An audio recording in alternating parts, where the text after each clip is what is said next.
Um,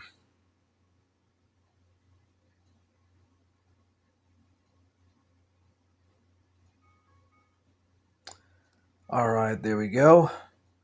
Forge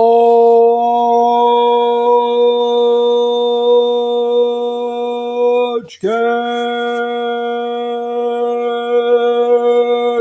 I am still a hard man!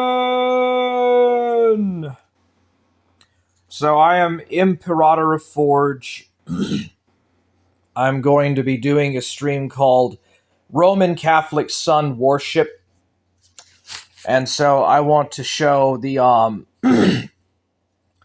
this is from the channel Historia Ecclesiastica, Principles of Authentic Reform, the Roman Rite from Constantine to Enlightenment, the Novus Ordo 3. And I want to show the pagan connections, or the pagan crossover, specifically the Roman pagan polytheistic crossovers with the Roman Catholic Church.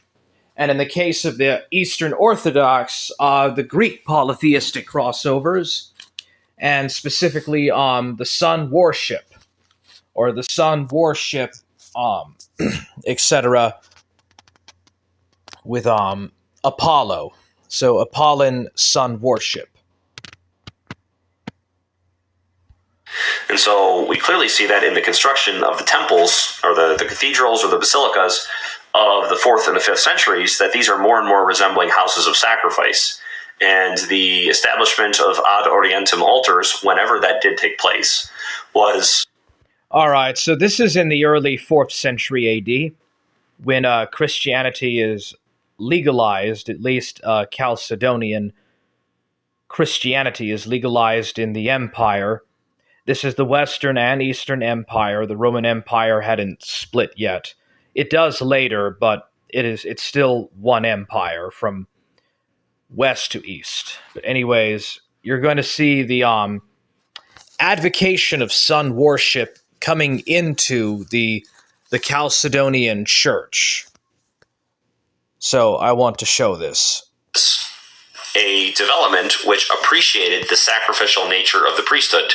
Because traditionally, both the priests in the Jewish temple, as well as the priests in virtually all ancient pagan rites of the Roman world, faced the east during prayer and sacrifice. The pagans did this because they literally worshipped the sun, and the Christians would do this ultimately because it was from the east that our Lord was to reappear to us in the second coming. And of course, the sunrise is a symbol. Just as all art is worthy to lift our minds to God, the sunrise is a sort of symbol created by God himself that symbolizes the resurrection of Christ. So it's very beautiful to pray towards the east. But anyways, having the altar face the east and the priest face the east clearly is choosing to emphasize the sacrificial nature of the Eucharist above the outward appearance of a meal from which the Eucharist first emerged. And this is an authentic development in all the ancient liturgies. All the ancient liturgies began to face the east for this reason. And like I said, this means it probably took place in the 2nd or 3rd century when the different churches were in a lot of communication with each other and were sharing liturgical developments together. Civilly, of course, these liturgies of the new Christian Roman Empire provided the sacrificial rites which Roman piety had always believed their national prosperity depended upon. So in the old ancient Roman Empire, the pagan Roman Empire, it was believed that the pagan cults and the pagan sacrifices were essential for the prosperity of the nation. Once Rome becomes a Christian empire, it's rightly believed that the sacrifice of the Eucharist, or the sacrifice of the Mass, would also aid the prosperity of the empire. It is possible that this new emphasis on the civil role that the liturgy played in replacing the old pagan rites had some influence in the standardization of liturgies in the 4th century. Of course, we can see, even in the apostolic tradition and even in Justin Martyr, that there were attempts to move toward more standardization of the liturgy. And in the 3rd century, we even see liturgical formulas of prayer being developed, or at least shared by Hippolytus. They might have emerged. Hi, we're Charity Water. If we lost you at Charity, we get it. Give us a moment to change. Emerged even earlier. But we definitely see, beginning in the 4th and the 5th centuries, further standardization of the prayer formulas of the Greco-Roman world and beyond. This may have been in part influenced by the natural piety of Greek and Roman pagan cults, which of course... All right, so there you go. Has part of the standardization of the what would become the Roman and the Byzantine liturgy texts, the canon of the liturgy, has part of that standardization. And there were some attempts in the 3rd century AD to standardize the text of the liturgy. Part of that, it was influenced by the piety of the Roman pagans. So since I'm talking specifically about the Western Church, the Roman Catholic Church, and not so much the Orthodox, it was directly influenced by the piety or the pietism of the pagans.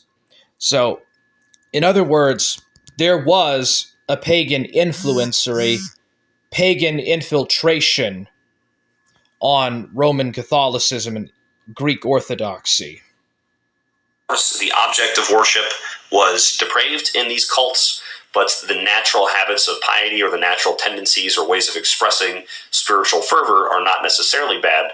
And so the personality, the religious personality, or the religious culture of the Roman people, there are elements which can be, validly transferred to the worship of the one true God. Not all of these elements could be, but some of them could. While liturgical rubrics were an important element of both Greek and Roman pagan piety, so it was expected that you would follow the sacral calendars, for example, throughout the Roman world, Greek piety and Roman piety could be distinguished by the Greek emphasis on mystery and the Roman emphasis on well-engineered, almost mathematical prayer formulas. Here we have a few examples of ancient elements of Greek mysticism, which was an element of Greek religious piety since centuries and centuries before Christ. So we have the Eleusinian mysteries, or rites honoring Demeter and Persephone's trip to Hades. We have Orphism, which is based on Orpheus's mystical teachings. And we have the Dionysian cults, which emphasize music, dance, and trances, aiming for union with their god. So there's more mystery in Greek piety. Now, while migration to Rome and the need for community and the hope for personal salvation through pagan rites would lead to the spread of mystery religions in Rome as well, these mystery religions were not widespread. They were seen as unique or even odd, even though they were tolerated in the city of Rome, and they were less native to Roman spirituality. They only began to prop up in Roman spirituality around the time of the empire beginning, shortly before the birth of Christ. The aforementioned Greek cults were native to the Achaean peninsulas. The Greek emphasis on mystery, then, and the Latin emphasis on calculated prayer formulas, which were carefully, meticulously designed to be as effective at gaining their God's favor as possible, likely had some influence on the distinctions and standardization of the liturgies in these respective Christian spheres. In other words, the Byzantine Rite would emphasize mystery more, and the Latin Rite would emphasize calculated prayer formulas more. All right, so there you go. The Roman Catholic and the Eastern Orthodox churches, and probably also the Oriental non-Chalcedonian churches. I'm talking about Assyrians, Nestorians, Syriacs, Armenians, Coptics, or Copts, Ethiopians, were influenced by the pre-existing pagan influences. So that's really all that I wanted to say. And it should be noted that in modern culture, the idea of a calculated prayer formula is generally looked down upon by modern people. Most people do have more of an affinity towards mystery in their religion or in their popular piety, and that's kind of where our culture is moving today. However, in the Catholic Rite, or in the Roman Catholic Church, we tend to highly appreciate the mysterious elements of the valid Eastern Rite liturgies, such as the Liturgy of St. John Chrysostom or the Liturgy of Mar and Addai. Sometimes Greek Orthodox people denigrate Roman Catholic piety for being too calculated or being too logical.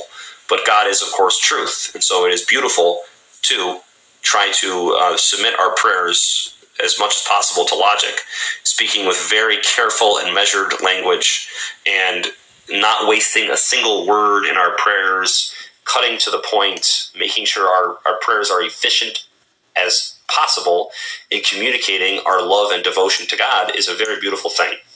So the calculated nature of the traditional Latin Mass is in fact very beautiful, and the mysterious nature of the Eastern rites are also beautiful. And these are both, that's why God wills the diversity of ritual in his Holy Catholic Church. Let's take a moment and appreciate some of these pictures of the churches that were built in the 4th century and the 5th century. They give us a sense of how the church perceived the liturgy. All right, so the liturgy rubrics of the Roman Catholic and the Greek Orthodox churches were directly taken and borrowed from Greek and Latin polytheistic cults, from the piety of the pagans. So the Catholic Church directly borrowed its veneration of the East, or veneration towards the East, to Palestine from Roman veneration and worship of the sun, or Apollo. So anyways, I have been your host, Imperator of Forge. Thank you for watching. We're done now. Oh. So Rick Perry says, what about the Jewish temples, both the first and second temples' orientation of the Sanctum Sanctorum located in the east, including the temple's entrance, the beautiful gate? Well, the point of this stream was to point out that the liturgy rubrics of the Roman Catholic Church, as well as its tendency to orchestrate prayers and to try to logically, meticulously build up prayers and stuff, was borrowed from Roman paganism. The Roman pagans did that as well. And likewise, the Eastern Orthodox, with their liturgy of St. John Chrysostom, is directly influenced by the mystery cults of the Greek polytheists. Anyways, I'm finished. Thank you for watching. I just wanted to point this out. I'm not going to have an opinion about it. I'm just going to show my thoughts, just share my thoughts about